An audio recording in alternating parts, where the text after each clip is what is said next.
Senator Susan Collins' decision to vote yes is seen by some as the pivotal moment in this confirmation saga. Collins announcing her vote in a floor speech yesterday where she blasted Democrats for their treatment of Kavanaugh. The accuser, Dr. Christine Blasey Ford. Watch. You have sacrificed her well-being in a misguided attempt to win whatever political crusade you think you are fighting. My only hope is that your callous act has turned this process into such a dysfunctional circus that it will cause the Senate and indeed all Americans to reconsider how we evaluate Supreme Court nominees. Now let's bring in Elizabeth Wydra. She's president of the Constitutional Accountability Center. Just take us back to yesterday at about 2:45 p.m. when we did not know what Senator Collins was going to say. What was going through your mind?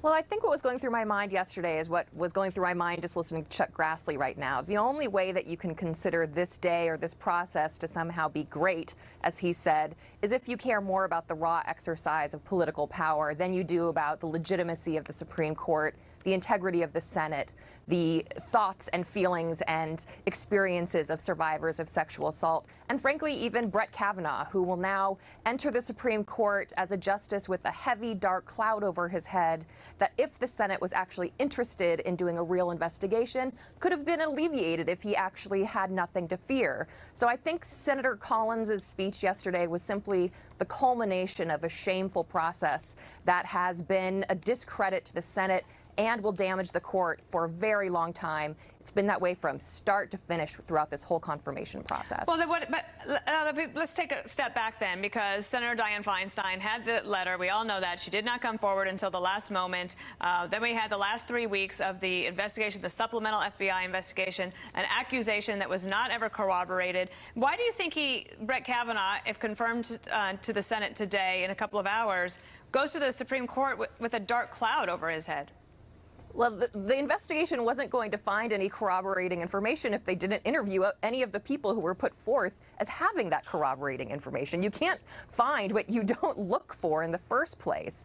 And I think Brett Kavanaugh, having given that speech, which it seems like he regrets now from his Wall Street Journal editorial op-ed that came out, that unleashed partisan fury, talking about a conspiracy from the Clintons, which I have, as a Supreme Court lawyer, have never, ever heard from anyone on the high court or on the courts of appeals. It was extraordinary.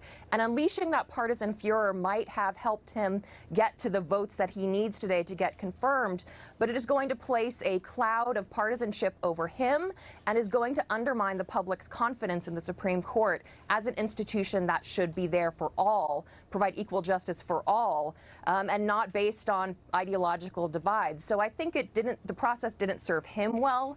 It certainly didn't serve Dr. Ford well, and of the 10,000 ways in which this process was flawed, I wouldn't put Senator Feinstein's attempt to respect the request for privacy that Dr. Ford tried to really keep to at the top of that list. Would you be in support of an investigation into whoever leaked Dr. Ford's letter? And the Republicans say that they didn't have it, they didn't know about it. Would you support an investigation to find out who did that? I think given what is going on, we have credible sexual assault allegations against a nominee to the Supreme Court. We have, for generations, the legitimacy of the court at issue. That is not at the top of my priority list of what I think this Senate should be doing. I think they should make sure that a person they're going to promote to the highest court in the land is someone who should be up there. And frankly, we have other people on a short list. And, you know, this is not a criminal trial. No one's talking about throwing Brett Kavanaugh in jail. If he weren't going to get this promotion, he would simply go back to being a judge on the D.C. Circuit Court of Appeals. So, you know, for the good of the court, for the good of the nation, for the good of the reputation of the Senate, for the way that women feel in this country, I would think they would have just put someone else forward after these credible allegations came forth. All right, we're going to leave it there. Thank you, Elizabeth. We appreciate it. Bill, that's an example of just how the country, if you feel one way very strongly or the other way very strongly, it's like two people talking past each other. We're now hearing